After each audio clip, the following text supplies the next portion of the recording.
And thanks for tuning in to another edition of the Section 111 podcast. I'm your host, TJ Shoemaker. And today I've got a very special guest with me as I'm joined by four-star inside linebacker, the number 49 overall player in the 247 Sports Composite out of Ironton, Ohio, Reid Carrico. Reid, how you doing, man? I'm doing all right. How about yourself? Man, I'm doing good. It's good to have you on the podcast. Good to be here. Well, Reid, I wanted to ask you about your recruitment specifically, and I really just want to know, what sold you on Ryan Day and the in-state Buckeyes that led to your commitment? Biggest thing with Coach Day and his staff was from all the visits that I took there and stuff, it seemed like every time that I came back from it or whatever, I felt like I'd made some friends up there, whether it be coaches that weren't even my position coaches or people around the facility. It just felt like family. Like, the big thing at Ohio State is they call it brotherhood, and that's kind of like a theme for them, almost like for Clemson, it's all in. For us, it's brotherhood, and you can just tell by being at Ohio State and being around the facility and around the guys that it is. I mean, it truly is a brotherhood. Like, everybody's their brother's keeper, and that sold me on it. I mean, it wasn't really a thing of one coach selling it to me or anything like that. Now, the coaches certainly helped, but, man, it is the players. Reid, looking at your recruitment, what other schools recruited you the hardest, and which schools, if any of them, were recruiting you to play on offense? I'd say that the schools that recruited me the hardest were probably Tennessee and Clemson. Okay. Virginia Tech, they still recruit me to this day.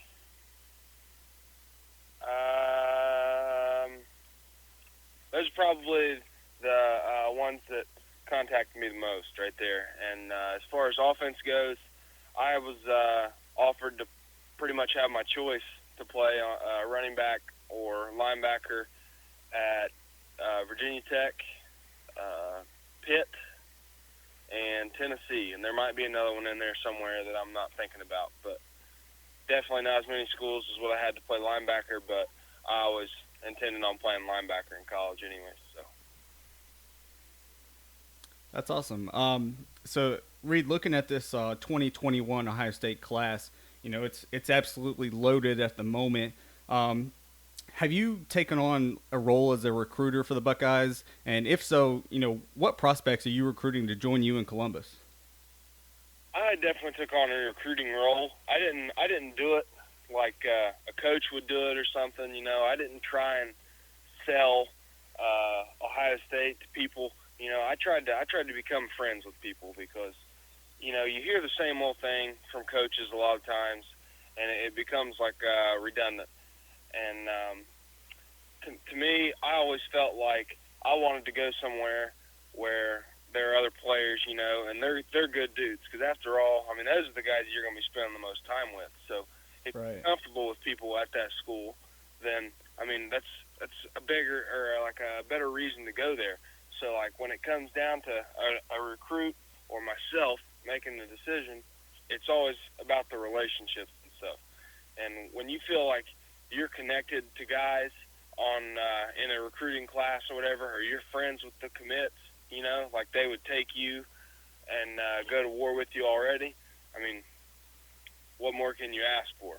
And that's what I try to do. I didn't try and do it like by the book or anything. I did it my rules, and it worked out all right. Missed out on Barrett Carter going to Clemson, and that one hurt. But it's all love to the guys down there at Clemson. They got a great program, and obviously they're doing something right. So it's cool. If the recruit doesn't choose Ohio State, hey, more power to them, man. Go get you a natty somewhere else. I was on Twitter earlier, and I believe it was Evan Pryor and Travion Henderson. They tweeted out like that they should make them a 247 account so that they can predict the crystal balls. And they said that they knew of a few that were coming. Are you in on that too? Do you know about that? I do not. I have not been on Twitter today hardly. besides talking to you a little bit and Coach Hayes earlier today. But I mean, other than that, I haven't really been on there, so I can't really tell you what those two goons are up to right now. They're messing around. Are you guys in like a group chat or anything like that? I know a lot of times, like these recruiting classes, they'll have maybe 5 or 6 guys get in a group text and kind of talk a lot and talk about bringing other guys with them. Do you guys have anything like that? Yes, we do. And if I had to make a statement, the most important one that I could possibly make on this podcast is that is what got our class to where it is we started out with just a big group chat on Snapchat or on Twitter with about 26 guys in it, and it's just some of the old committed guys like me, Jack, Kyle, and Ben. Just a bunch of guys that have been committed forever, and what we tried to do is we went about it our way and recruited, and we got most of them. We got most of them that we wanted, but we missed out on a couple. But I mean, I'd say we're probably batting about 700 right now, so not too bad. Yeah, it seems like it. It seems like it. You guys are on fire, that's for sure. And I don't know if you know this or how much you really pay attention to it, but I know that you guys have a really good chance of potentially taking over the #1 recruiting class of all time. I think Florida's 2010 recruiting class has the all-time record at like 324 point something on the 247 recruiting composite rankings, and you guys right now I think sit at like 301, and it's only June, so you guys have plenty of time to make some ground on that, and potentially have the best class on paper ever. So that's pretty impressive. Yeah, it's good. I always think of it as you don't really look at that as a trophy or anything, because I mean, after all, Florida, I mean, they had like 324 points or something in that recruiting class, which is crazy. But then again, they didn't win a national championship, so it means right. I mean, it's like a paper champion. So to me, it's not really that important. It might be more important to people that run recruiting sites and stuff like that. Obviously, that's their job, so that's pretty important to them. But as far as to like a football player or something, that don't mean jack squat to me. Right. Because at the end of the day, what we're trying to do is we're trying to win a legitimate trophy and get rings. So that's my stance on that.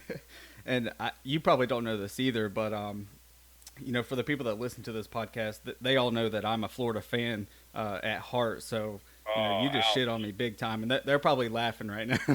Ouch.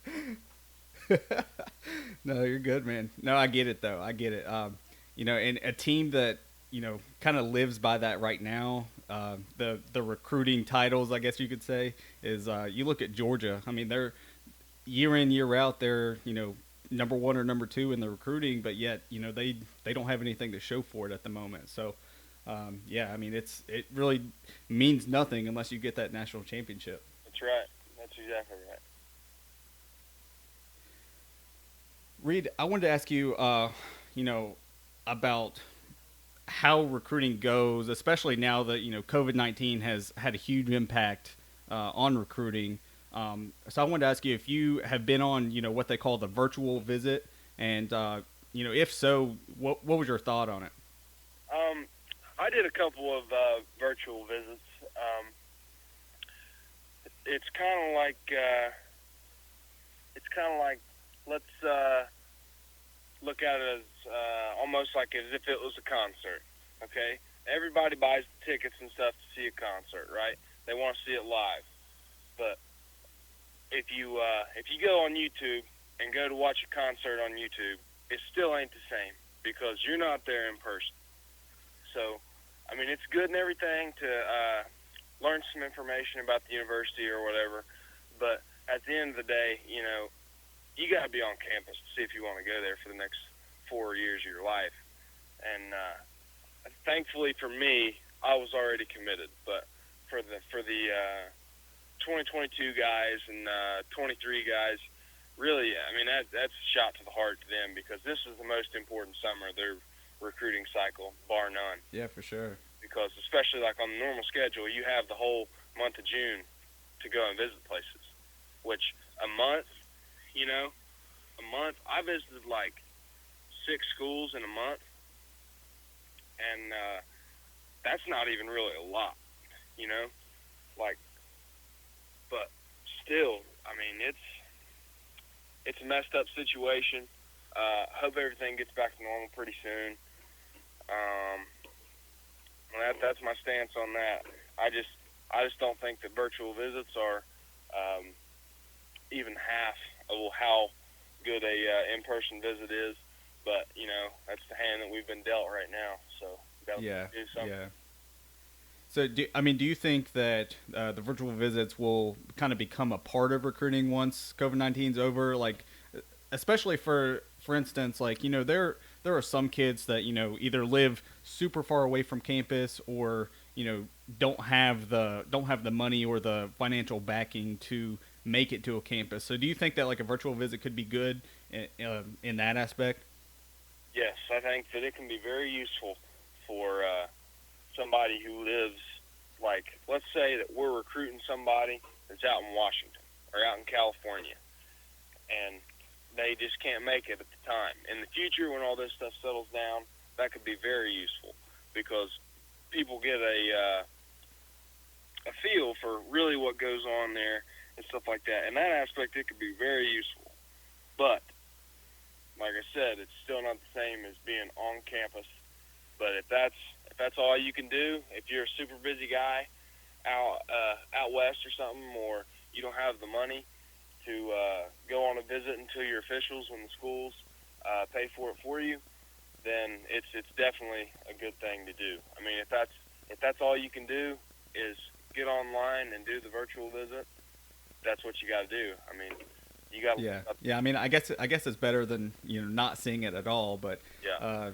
yeah. I mean, history shows that not very many guys commit to a school without visiting the campus. So yeah. I mean, I do agree with you that getting on campus is super important.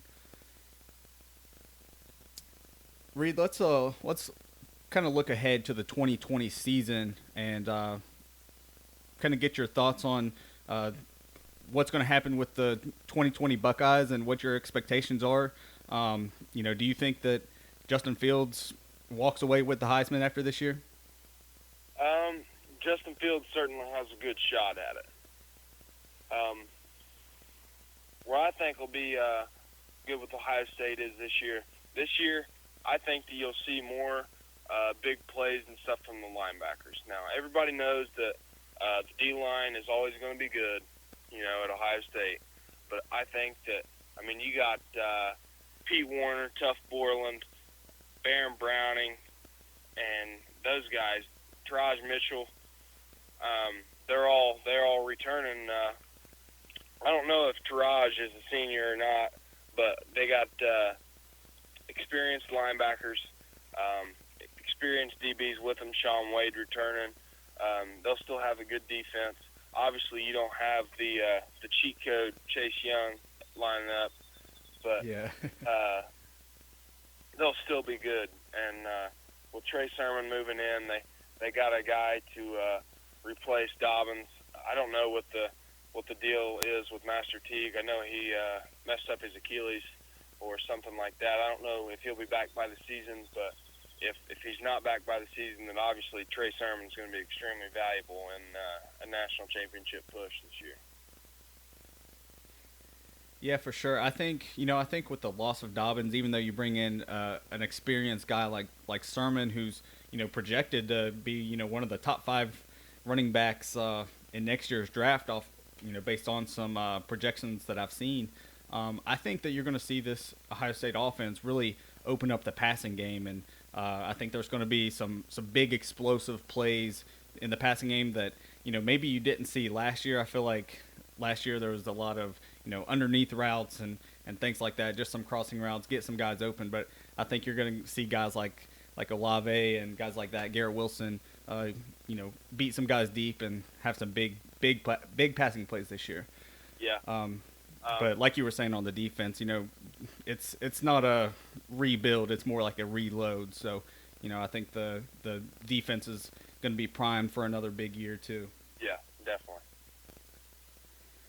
So, I mean, based on what you know of who's coming back for Ohio State, and I'm sure where you were recruited by Clemson, you have a pretty good idea about their roster as well. I mean, who are you projecting to win this year's national championship?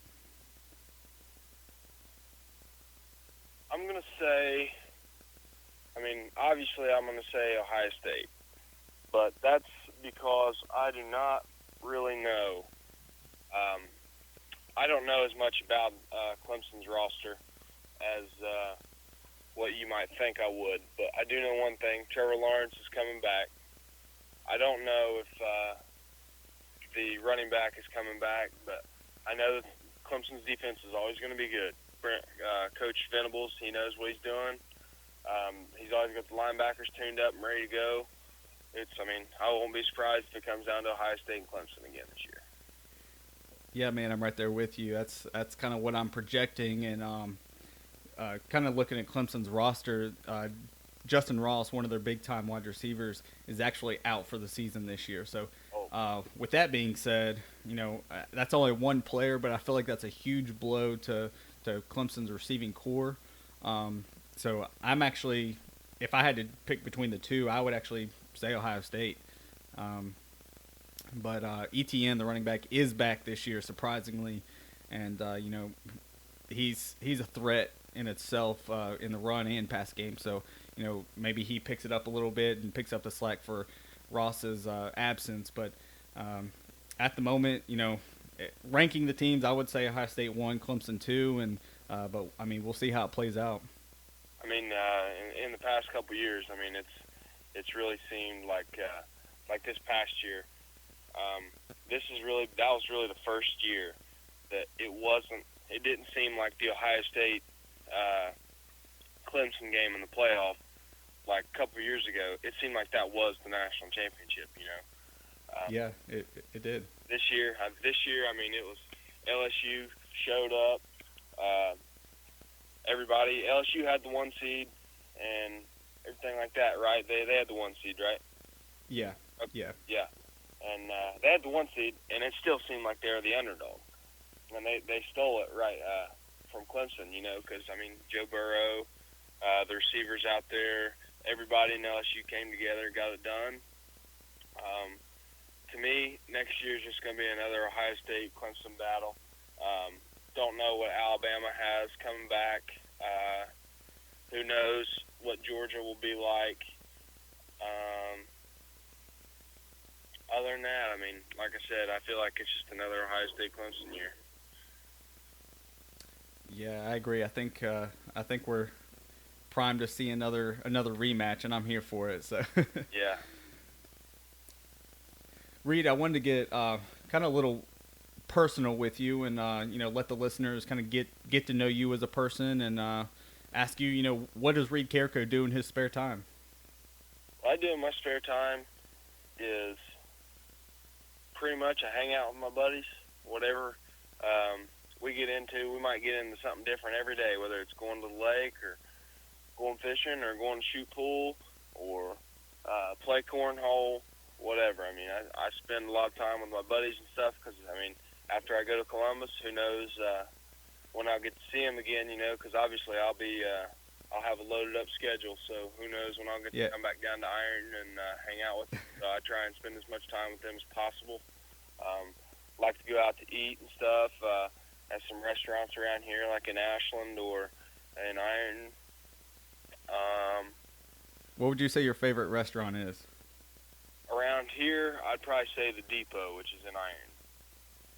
Okay, I've never been there. I'll have to check that out. It's like a Japanese steakhouse. All kinds of good stuff. I've never had something bad from there. So. I would say down that way, I would have to say Cheddar's in Ashland is probably my favorite. Every time I go to Ashland, I got to have Cheddar's. Yeah, Cheddar's is all right. For me, it's the Depot and the Armory in Iron. Okay. Speaking of food, is there like a certain pregame meal that you like to eat before a game? and I always play good or play my best game when I eat Mexican food the day before the game. So Thursday nights, if you want to see me, I will be at the Toro Loco and Iron every evening eating Mexican food. That's just me. That's pregame ritual. Me and my buddies will be in there, and that's pretty much the last hurrah before we get ready to go out on Friday nights and play. Man, I don't know if they have a Toro Loco in Columbus, but I'm sure they have something that's just as good, if not better. So I know Ohio State fans right now, as they're listening, are checking out the Mexican restaurants in Columbus to see what they can hook you up with. Yeah, I mean, I love Mexican food, man. I could eat it every day. Yeah, same. Well, Reid, lastly, before we wrap it up, I just wanted to, ask you, or have you tell the Buckeye fans, what they can expect from you once you get on campus and put on the scarlet and gray. This will probably be no surprise to them, but I'm a small-town kid. I've had to grind for everything. Not going to stop. I'm going to keep working. I'm going to get bigger, faster, stronger, and I mean, even if I get to Ohio State and I don't play it down, I'm still going to be a Buckeye no matter what. Because, I mean, Buckeye born, Buckeye bred, I'll be a Buckeye until I'm dead. Well, Reid, that's definitely the mentality to have, and I know that everybody listening right now truly appreciates that, and I do wish you the best, and I'll be looking forward to watching you up in Columbus. All right, man. Sounds good.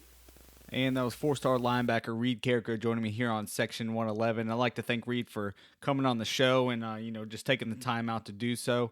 And as I was talking to him, I was just so impressed with how he goes about himself and the mentality that he possesses at just 17 years of age. And, I know that he's going to go on to do great things with a mentality like that. So I can't wait to see what he does in Columbus. And you Buckeye fans should be super excited to have a guy like that in your recruiting class. But that's going to wrap this episode up. And in this episode, I hope that you guys learned something. I hope that you gained some new perspective. And most importantly, I hope you all were entertained. But thanks for tuning in to this edition of the Section 111 podcast.